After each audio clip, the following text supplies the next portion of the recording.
ሰላም ጤና ይስጥልን የተከበራችሁ ተመልካቾቻችን ከጌዲዮ ቴሌቪዥን ዜና 7ን ይዘን ቀርበናል። ከዜናዎቹ ጋር እኔ አብነት አበበ ነኝ። በቅድሚያም ዋናዎቹን ቅድመ ወንጀል መከላከል ስራ ላይ የማህበረሰቡ ሚና ከፍተኛ መሆኑ ተገለጸ። የምግብ ዋስትናን ለማረጋገጥ በእንሰት ዘርፍ በትኩረት እየሰሩ መሆናቸውን የወናጎ ወረዳ አርሶ አደሮች ተናገሩ። ከተማዋን ጽዱና ለነዋሪዎች ምቹ ለማድረግ እየተሰራ መሆኑን የጨለክቱ ከተማ አስተዳደር ገለጸ። እነዚህንና ሌሎች ጉዳዮችን በዝርዝር እንመለከታቸዋለን። አብራችሁን ቆዩ።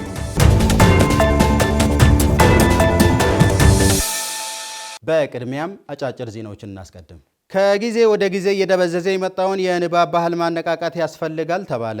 መጽሐፍ የዘመን ልክ የሰው ልጅ ጓደኛና መካሪ አባት ነው። መጽሐፍ በፈለግ ሰዓትና ስፍራ የምታገኝ በከፈትከው ልክ የሚያወራህ ደግሞም የሚያከብርህ ትጉህ መምህር ነው ተብሏል።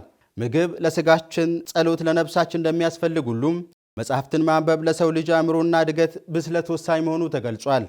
ታዲያ በቀደሙት ትውልድ ዘንድ መጽሐፍ ማንበብ ቀዳሚ ስራ የነበረ ሲሆን አሁን ግን ከጊዜ ወደ ጊዜ የንባብ ባህል እየከሰመ ይገኛል። የዛሬ ትውልድ በማህበራዊ ሚዲያ ሱስ እየተጠመደ በመምጣቱ በንባብ እውቀት ሸምቶ የነገን መንገድ ከማሳመር ይልቅ ከልክ ባለፈ የሚዲያ አጠቃቀም ምክንያት ትውልድ ከእውነትና ከእውቀት እየራቀ ይገኛል። ይህንኑ ችግር መነሻ በማድረግ የጌዲዮ ዞን ባህልና ቱሪዝም መምሪያም የንባብ ባህል ለትምህርት ጥራት በሚል መሪ ቃል ዞናዊ የንባብ ሳምንት በወናጎ ከተማ አስጀምሯል። በስፍራው ተገኝተው ንግግር ያደረጉት የጌዲዮ ዞን ባህልና ቱሪዝም መምሪያ አቶ ደርቤ ጅኖ የአካባቢያችን ምቹ ተፈጥሮ ለንባብ ባህል የሚጋብዝ በመሆኑ ብዙ ጊዜ በማህበራዊ ሚዲያ የምናሳልፍ የተሻለ እውነት ለማግኘት ንባብ ባህል ማድረግ ይገባናል ሲሉም ተናግረዋል። ሰው ከጊዜ ወደ ጊዜ ከንባብ ዓለም እየወጣ የሚገኝ በመሆኑ ትውልድን ለመጥቀም መጽሐፍ ማንበብ ይጠበቃል ያሉት የወናጎ ከተማ ከንቲባ አቶ አስራት በየነ የአንባቢያን መቀነስ የደራሲያን አቅም እያሳጣ የመጣ በመሆኑም በንባብ ብቁ ዜጋ መሆን ይጠበቃልን ብለዋል። የንባብ ባህል ለትምህርት ጥራት በሚል መሪ ቃል በወናጎ ከተማ የተጀመረው የንባብ ሳምንት በሁሉም አካባቢ እንደሚቀጥልም ተገልጿል። መረጃው የጌዲዮ ዞን ባህልና ቱሪዝም መምሪያ ነው። በትምህርት ስራ የተሻለ ውጤት እንዲመዘገብ ሁሉም ትኩረት ሰጥቶ ሊሰራ እንደሚገባም የይርጋ ጨፌ ከተማ አስተዳደር ገለጸ። በይርጋ ጨፌ ከተማ አስተዳደር የድል በትግል አንደኛ ደረጃ ትምህርት ቤት የ2017 ዓመተ ምህረት ውጤት አፈጻጸምና የ2018 ዓመተ ምህረት እቅድ ዙሪያ ከባለድርሻ አካላትና ከተማሪ ወላጆች ጋር ውይይት አካሂዷል። የይርጋ ጨፌ ከተማ ምክትል ከንቲባና የስራና ክህሎት ጽህፈት ቤት ኃላፊ አቶ ዮሴፍ አየለም በእውቀት የታነጸ ዜጋን ለማፍራት የትምህርቱ ዘርፍ ከፍተኛ አስተዋጽኦ እንዳለው ጠቁመው በከተማ አስተዳደር ደረጃ ለትምህርት ስራ በተሰጠው ልዩ ትኩረት ካለፉት ዓመታት ይልቅ በ2017 የተሻለ ውጤት ማስመዝገብ ስለመቻሉ ተናግረዋል። የተመዘገበው ውጤት መነሻ እንጂ መጨረሻ እንዳልሆነና ለትምህርት ቤቶች አስፈላጊውን ድጋፍና ክትትል እንደሚደረግ ገልጸው ለተሻለ ውጤት ሁላችንም በመትጋት የድርሻችንን ልንወጣ ይገባልን ብለዋል። በይርጋ ጨፌ ከተማ የድል በትግል ትምህርት ቤት ርዕሰ መምህር የሆኑት አቶ አበራ ጀቦም በ2017 የትምህርት ዘመን ከተማሪዎች ከመምህራንና ከወላጆች ጋር በቅንጅት በተሰራው ስራ የተሻለ ውጤት መመዝገቡንና ለማስቀጠልም ከተማሪዎችና ከወላጆች ጋር የግብ ስምምነት ተፈራርመን ወደ ስራ ገብተናልን ብለዋል። ትምህርት ቤቱ ባለፈው ዓመት በ8ኛ ክፍል ክልላዊ ፈተና ካስፈተናቸው 422 ተማሪዎች መካከል 332ቱ ወይም 82.7% ወደ 9ኛ ክፍል ሲያልፉም በ6ኛው ክፍል ደግሞ 379 ተማሪዎች መካከል 276ቱ ወደ ቀጣይ ክፍል ደረጃ ማለፋቸውን ጠቁመው ካለፈው ጊዜ ጋር ሲነጻጸር ከፍተኛ ውጤት እንደሆነም ገልጸዋል። ለተሻለ ውጤት የወላጆች ሚና ከፍተኛ በመሆኑ በትምህርት ቤቱ ላይ ብቻ ከመተው ይልቅ ልጆችን መከታተል በመቆጣጠርና የሚያስፈልጋቸውን ሁሉ በማሟላት ኃላፊነታችንን ልንወጣ ያስፈልጋልን ብለዋል። በውይይቱ መጨረሻም በትምህርት ቤቱ በ2017 የትምህርት ዘመን የተሻለ ውጤት ላስመዘገቡ ተማሪዎች የማበረታቻ ሽልማትም ተበርክቶላቸዋል። የመረጃ ምንጫችን ደቡብ ሬዲዮና ቴሌቪዥን ድርጅት ነው። አሁን ደግሞ በዝርዝር ወደምንመለከታቸው ዜናዎች እናልፋለን። ቅድመ ወንጀል መከላከል ስራ ላይ የማህበረሰቡ ሚና ከፍተኛ መሆኑ ተገለጸ። ማህበረሰቡ ዘንድ ከትውልድ ወደ ትውልድ ሲሸጋገር የመጣውን ሰላምን የመሻማት እሴት ማጠናከር እንደሚገባም የጌዲዮ ዞን ፖሊስ መምሪያ ገልጿል።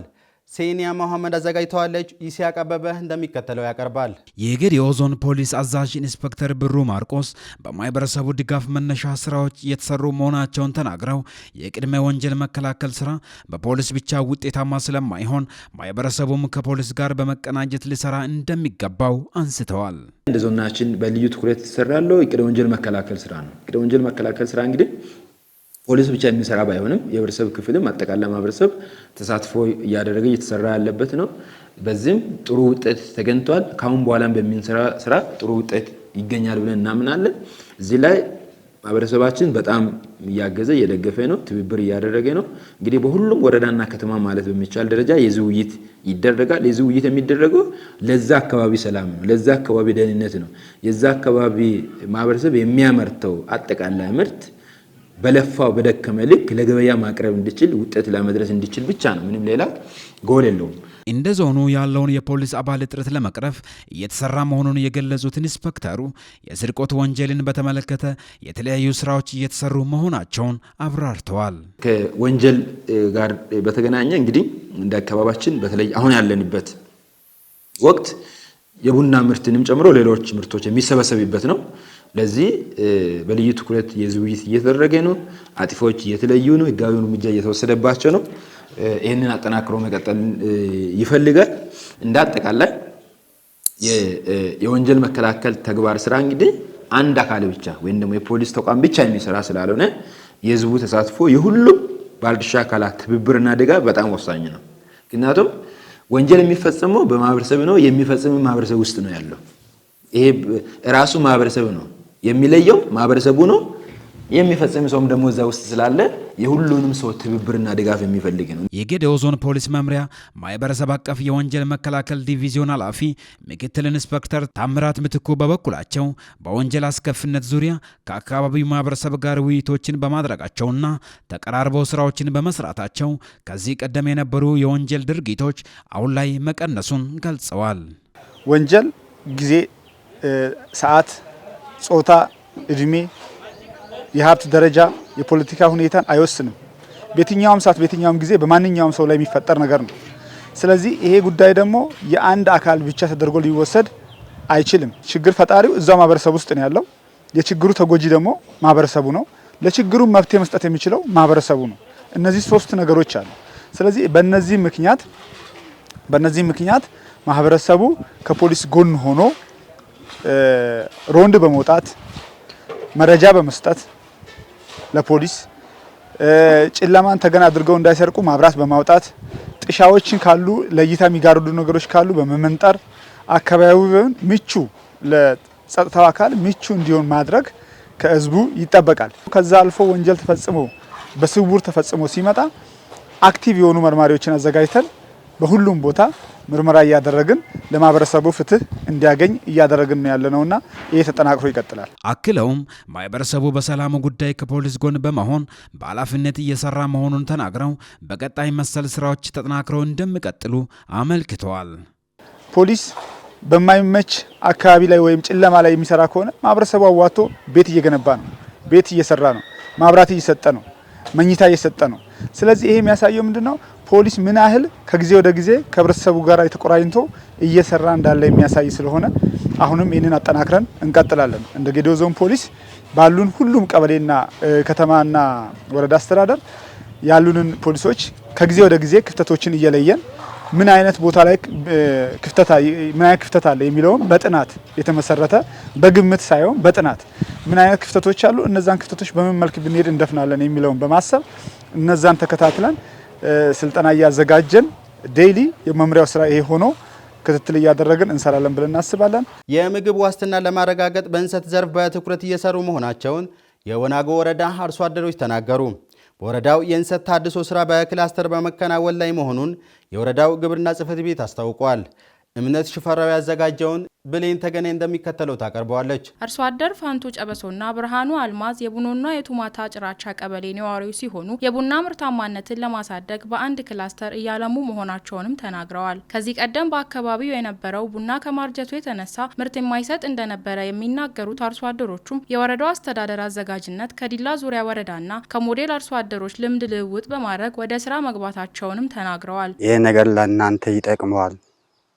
ምርትም ታገኛላችሁ ረሃብም እናጠፋለን በሚል አስተምሮ በተሰጠ መሰረት ልክ ያው እኛም ደግሞ ይሄን ስራ ከዚህ በፊት ዝም ብለን መሬት ይዘን ነበር ያው ትንሽ መሬት ያለውኝን አንከባክቤ ሰራለሁ በሚል አምኛ የገባን እኔ ራሴ እናንተ መጀመሪያ ተሞክሮን እስቲ እዛ ሄዳችሁ ትረዳላችሁ ከዛም በኋላ ያላችሁን ሐሳብ ትሰጣላችሁ አሉ እሺ አሉና እና ስለዚህ ይሄ ደግሞ ያ ደግሞ ከዛኛው መሬት ይሄኛው የናንተ መሬት ማሳ ይበልጣል መሬቱ በጣም ትንሽ በደንብ ከተሰራ ለም ነው የእናንተን ይበልጣል። ከዚህ በፊት ይሄ ቦታ የተሰራበት ቡናም እንሰቱም የተተከለበት በጣም ደረቅ መሬት ነበረ። አሁን እንደዚህ ሆኖ ያያችሁት እና የእናንተ ደግሞ ከዛ ይበልጥ ይሆናል እና ይሄን ነገር ትኩረት ስጡ ተባለ። በሁለተኛ ዓመት አብቦ ምን ብሎ ፍሬው ልክ አገርሽቶ ሌላ ነገር ነው።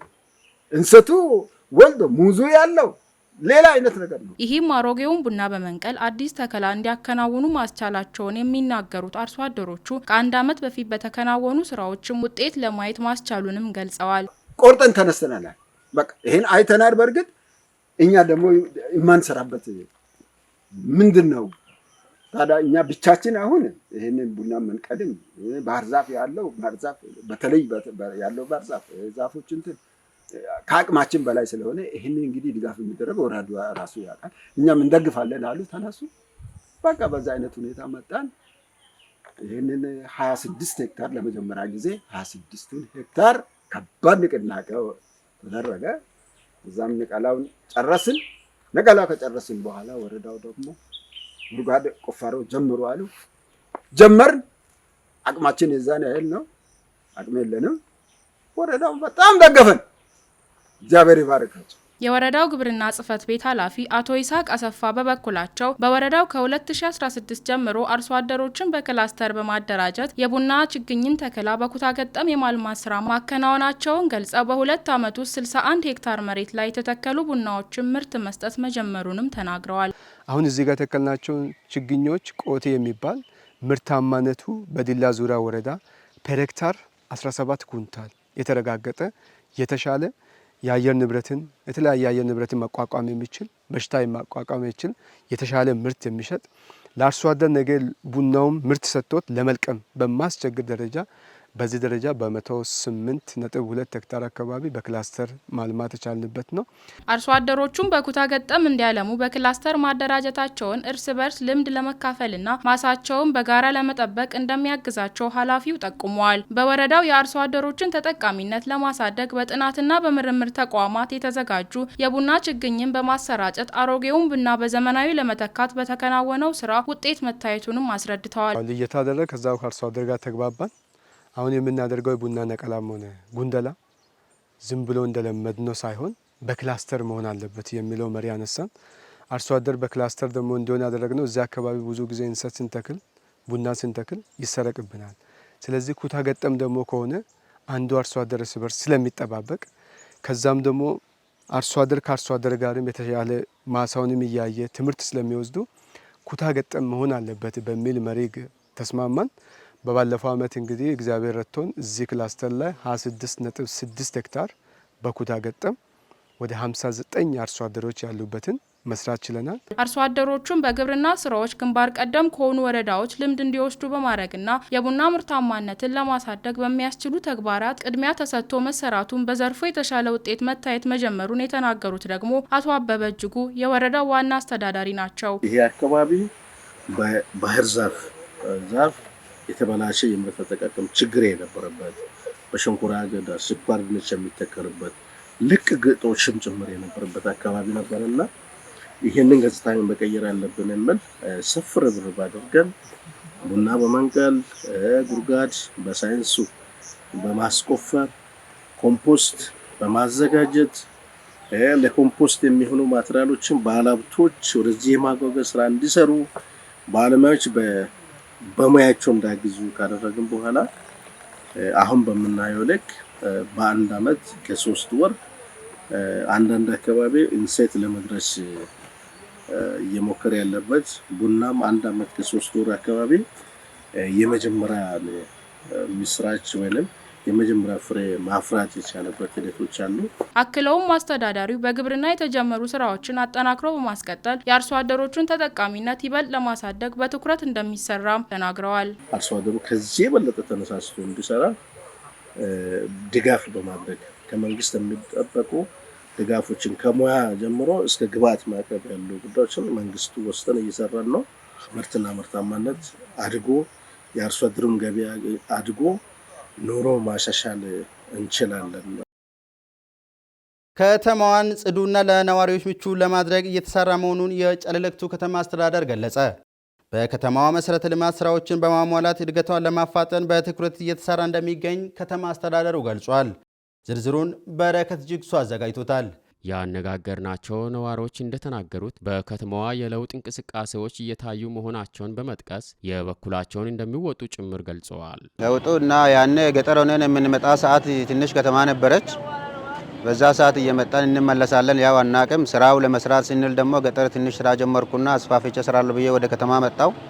በመጣው ሰዓት ጀምሮ ያየው ያለው ሂደቱ ከማህበረሰቡ ያው ከመንግስት ጎን ተሰልፎ መንግስት የሚለውን ተሳትፎ አድርጎ ከመንግስት ጎን ሆኖ በአብሮነት ማሳደግ ይቻላል። ለውጡ ከመጣ ጊዜ ጀምሮ ከተማ የማሻሻል ተሻሽሎ ውበት በውበት መሆኑን እንደገና ደግሞ ኮሪደር ከመንገድ ያለውን ቤቶችን በማንሳት በከተማ ውስጥ አደጋ እንዳይፈጠር የመኪና አደጋ የሞተር አደጋ እንዳይፈጠር በመንገድ ዳር ያሉትን ቤቶች አንስተው ኮሪደሩን በማስፋቱ ውበቱንም ጭምር በማሳየቱ በጣም እያየው ነው ያለሁት። አሁን በጣም ጥሩ ነው፣ ደስ የሚል ነው። ከመንገድ ተነስተው ከትላልቅ ቤት ግንባታ ተነስተው ብዙ ልባቶች አሉ። ሙሉ ባይሟላም ራሱ አሁን ጌታ ይመስገን ጥሩ ነው፣ የሚያስመሰግን ነው። ከተማዋን ለማልማት የነዋሪዎች ቁርጠኝነት ወሳኝ መሆኑን የጨለክቱ ከተማ ማዘጋጃ ቤታዊ አገልግሎት ጽሕፈት ቤት የመሰረተ ልማት ባለሙያ አቶ አዳኔ መስፍን ተናግረዋል። የጨለክቱ ከተማ ጽዱና ለአኗኗር ምቹ ለማድረግ ባለፉት ዓመታት በርካታ የመንገድ ከፈታ እንደተደረገና የኮሪደር ልማት እየተፋጠነ መሆኑን የከተማ አስተዳደር ማዘጋጃ ቤታዊ ስራ አስኪያጅ አቶ አምራች ወርቁ አስረድተዋል። ከተማችን ከተቆረቆረች በጣም ረጅም ዓመት ያስቆጠረች ናት። ነገር ግን አሁን ክቡር ጠቅላይ ሚኒስትራችን በሱ የተጀመሩ ኢኒሼቲቮች አንዱ የኮሪደር ልማት ከተሞችን ውብና ጽዱ ለነዋሪዎች ምቹ እንድትሆን ከህዝቡም ጋር ከነጋዴው ማህበረሰብ ከመንግስት ሰራተኛ ከአመራሩ ጋር በጋራ በመቀናጀት ለዚሁ ለኮሪደር ስራ የሚሆን ገንዘብ እንዲያዋጡ ጭምር አድርገን አሁን ቁጠባ ቤቶችንም የኮሪደር ልማቱንም ለመስራት ዝግጅት ላይ ነው ያለ ነው። የጨለክቱ ከተማ አስተዳደር ከንቲባ አቶ ተስፋኔ ታደለ እንደተናገሩት ከተማዋ ከተቆረቆረች 59 ዓመታትን ማስቆጠሯን በመጠቆም ከተማዋን ለማልማት ለሚፈልጉት ኢንቨስተሮች አስፈላጊውን ዝግጅት እንዳጠናቁ ጭምር ተናግረዋል። ከተማ አስተዳደሩ ራሱን ችሎ ከወጣ ወዲህ እያደረገ ያለው የልማት እንቅስቃሴና የለውጡ ሂደት ስንመለከት አጠቃላይ ለውጡ ላይ ከተማነቱ ላይ ያው በከተማ አስተዳደር ሆኖ መውጣቱ ይዘገይ እንጂ ነገር ግን ከተማ ከሆነች ወደ 59 ዓመታትን አስቆጥራለች። ነገር ግን ወደ 50 ዓመት ስታስቆጥር ያለው ለውጥ የከተማነትን ባህሪ ይዞ የሄደ ነው ወይ ስንል ትንሽ እድገቱ ዘገምተኛ ነው። እድገቱ ዘገምተኛ ሆኖ ነው እያየን ያለ ነው። እኛም አሁን ከተማ አስተዳደሩ ከማዘጋጃ ጋር ሆነን ቦታ እያዘጋጀን ያለንበት ሂደት አለ። ለኢንቨስትመንት አሁን ላይ ባንስ ከ2000 ካሬ በላይ ለዘንድሮ 2017 ላይ አንደኛ መንገድ ላይ ቦታ እናዘጋጃለን ብለን ከህብረተሰቡ ጋርም ውይይት ፈጥረን እየተዘጋጀን ያለንበት ሂደት ስላለ የኛ የግሉ ባለሀብት ጠጋ ብሎ አሁንም ከተማን እንደ ከተማነቷ መሰረት ከሌሎች ከተማ አቻ ጋር እኩል እንድታድግ የግላቸውን አስተዋጽኦ እንዲያደርጉ በከተማ አስተዳደር ስም አድራይን አቀርባለሁ። ህዳሴ ግድብ አስተማማኝ ኃይል አቅርቦትን በማረጋገጥ ለዲጂታላይዜሽን መሻሻል ትልቅ አስተዋጽኦ ያበረክታል ተባለ። ለኢዜአ ዘገባ አማከለ ሽብሩ። ታላቁ የኢትዮጵያ ህዳሴ ግድብ አስተማማኝ ኃይል አቅርቦት በማረጋገጥ የዲጂታል አገልግሎት አሰጣጥ ጥራትን ለማሻሻል ትልቅ አስተዋጽኦ እንዳለው ተገልጸዋል። የታላቁ ህዳሴ ግድብ ለሁለንተናዊ ማክሮ ኢኮኖሚ እድገትና የፋይናንስ አካታችነት ለማረጋገጥ አስተዋጽኦ እንዳለውም ተጠቁመዋል። የኢትዮ ቴሌኮም ቺፍ ሞባይል ሚኒ ቢዝነስ ኦፊሰር ብሩክ አድህና ለኢዜአ እንዳሉት ታላቁ ህዳሴ ግድብ ከአድዋ ድል በኋላ የአፍሪካ ነጻነት ተምሳሌነታችንን የደገምንበት ፕሮጀክት ነው ብለዋል። የህዳሴ ግድብ አስተማማኝ ኃይል አቅርቦትን በማረጋገጥ ለዲጂታላይዜሽን መፍጠን ካለው ፋይዳ በተጨማሪ ለሁለንተናዊ ማክሮ እድገት ጉልህ አስተዋጽኦ አለው ብለዋል። ግድቡ የሀገር ውስጥ ኤሌክትሪክ ኃይል ተደራሽነትን በማሳደግ ለመሰረተ ልማት መስፋፋትና ለሁለንተናዊ የህብረተሰብ እድገትም አስተዋጽኦ ከፍተኛ መሆኑንም ተናግረዋል። ዘላቂ የኃይል አቅርቦት የኔትወርክ ጥራትን ለማረጋገጥና የፋይናንስ አካታችነትን ተደራሽ ለማድረግ ሚና እንዳለው አስረድተዋል። የኢትዮጵያ ስታቲስቲክስ አገልግሎት የህዝብ ግንኙነትና ኮሚኒኬሽን ስራ አስፈጻሚ ሳፊ ገመዲ በበኩላቸው የታላቁ ህዳሴ ግድብ ኢትዮጵያውያን በጋራ የፈጸምነው ዳግማዊ አድዋ ነው ብለዋል። አገልግሎቱ በሀገሪቱ ተአማኒና ወቅታዊ መረጃ የሚያቀርቡ መሆኑን ጠቁሞ የተቋሙ 26 ቅርንጫፍ ጽህፈት ቤቶች የራሳቸው ሰርቨር ያላቸውና ግዙፍ ኃይል አቅርቦት የሚፈልጉ መሆናቸውን ተናግረዋል። ግድቡ ዘላቂ የኃይል አቅርቦትን የሚያረጋግጥ መሆኑን ተከትሎ አገልግሎት የተሳለጠና ቴክኖሎጂን በመጠቀም ዘመናዊ የስታቲክስ ስርዓት ለመገንባት ለጀመረው ጥራት አስተዋጽኦ እንዳለውም ገልጿል። አገልግሎቱ ግድቡ የሚያመነጨውን ኃይል ለዲጂታል ቴክኖሎጂ በመጠቀም የሚያሰባስበውን መረጃ ጥራት ለማስጠበቅና መረጃ አሰባሰቡን የተሳለጠ ማድረግ እንደሚያስችለው ነው ያስረዱት። ለዘላቂ ሰላምና ሀገራዊ መግባባት ወጣቶች የራሳቸውን አሻራ ማሳረፍ እንደሚጠበቅባቸው ተገለጸ። ለደቡብ ሬዲዮና ቴሌቪዥን ድርጅት ዘገባ ሃይማኖት ጀንበሩ። የኢፌድሪ ሰላም ሚኒስቴር ከወልቂጤ ዩኒቨርሲቲ ጋር በመተባበር በጎነት ለአብሮነት በሚል መሪ ቃል ያዘጋጀውን 14ኛ ዙር የሰላም ብሔራዊ በጎ ፈቃድ አምባሳደሮች የስልጠና ማጠቃለያ ምረቃ መርሃ ግብር ተካሂዷል። የሰላም ሚኒስቴር ሚኒስትር አማካሪና የዕለቱ የክብር እንግዳ አምባሳደር እሸቱ ደሴ በጎነት ለአብሮነት በሚል መሪ ሀሳብ የተጀመረው የወጣቶች በጎ ፈቃድ ስልጠና የተገኙ መልካም እሴቶችንና መርሆችን ለወጣቱ ትውልድ በማስተላለፍ የሀገርና የሕዝብ ፍቅርን ለማሳደግ ከፍተኛ አስተዋጽኦ እንዳለው ገልጸዋል።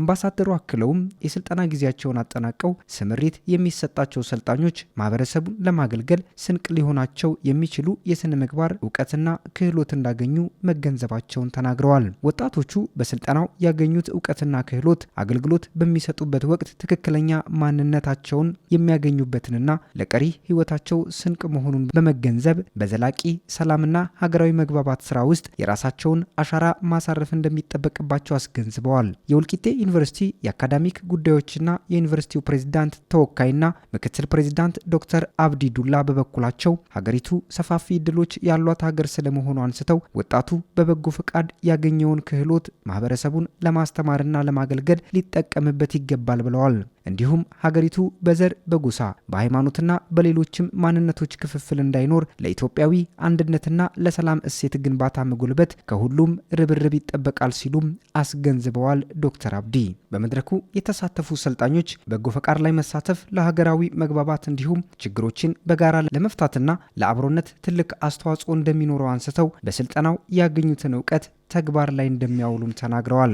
ወጣቶቹ አክለውም በበጎ ፈቃድ ስራዎች መሳተፋቸውና ስልጠናውን በማግኘታቸው ደስተኞች መሆናቸውን በመግለጽ በአብሮነትና በመተጋገዝ አቅመ ደካሞችን ለመርዳት ዝግጁ ስለመሆናቸውም ጠቁመዋል። በመድረኩም የሰላም ሚኒስቴር ሚኒስትሩ አማካሪና የዕለቱ የክብር እንግዳ አምባሳደር እሸቱ ደሴ፣ የወልቂጤ ዩኒቨርሲቲ አካዳሚ ጉዳዮችና የዩኒቨርሲቲው ፕሬዝዳንት ተወካይ ምክትል ፕሬዝዳንት ዶክተር አብዲ ዱላ፣ የወልቂጤ ዩኒቨርሲቲ የአስተዳደርና ልማት ምክትል ፕሬዝዳንት ዶክተር የሺያረጋ ፈራን ጨምሮ ሌሎች ጥሪ የተደረገላቸው እንግዶችና በጎ ፈቃደኞች ተሳትፈዋል። ዜና ድንቃ ድንቅ። ታማሚያን ግለሰብ የነኩ 23 የሆስፒታል ሐኪሞች በሙሉም የታመሙበት ክስተት አሁንም እያነጋገረ ይገኛል።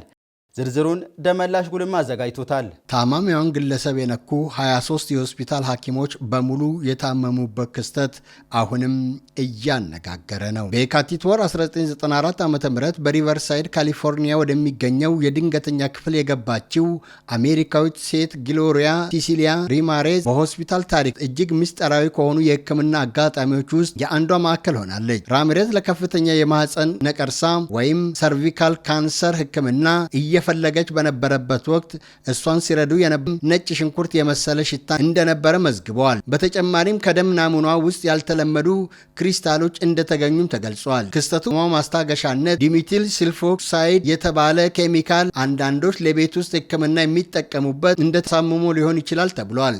ምንም እንኳን የኬሚካል መላምቱ ከፍተኛ የፎረንሲክ ድጋፍ ቢኖረውም በሕክምና ባለሙያዎች መካከል ሙሉ ስምምነት አልተገኘበትም። ግሎሪያ ራሚሬዝ ከሆስፒታል ከደረሰች ብዙም ሳይቆይ በካንሰር ይለናል ኦዲቲ ሴንትራል እንደዘገበው። የተከበራችሁ ተመልካቾች ዜናዎቻችንን ከማብቃታችን በፊት አቤት ዜናዎችን በድጋሚ እናስታውሳችሁ። ቅድመ ወንጀል መከላከል ስራ ላይ የማህበረሰቡ ሚና ከፍተኛ መሆኑ ተገለጸ። የምግብ ዋስትናን ለማረጋገጥ በእንሰት ዘርፍ በትኩረት እየሰሩ መሆናቸውን የወናጎ ወረዳ አርሶ አደሮች ተናገሩ። ከተማዋን ጽዱና ለነዋሪዎች ምቹ ለማድረግ እየተሰራ መሆኑን የጨለምቱ ከተማ አስተዳደር ገለጸ። የተከበራችሁ ተመልካቾቻችን እስካሁን ስትከታተሉት የነበረው ዜና ሰባታችን ነበር። ዜና ሰባትን እየመራው ከእናንተ ጋር ቆይታ ያደረኩኝ እኔ አብነት አበበ ነበርኩኝ። ከቀሪ ቪዲዮ ቴሌቪዥን ፕሮግራሞች ጋር መልካም ጊዜ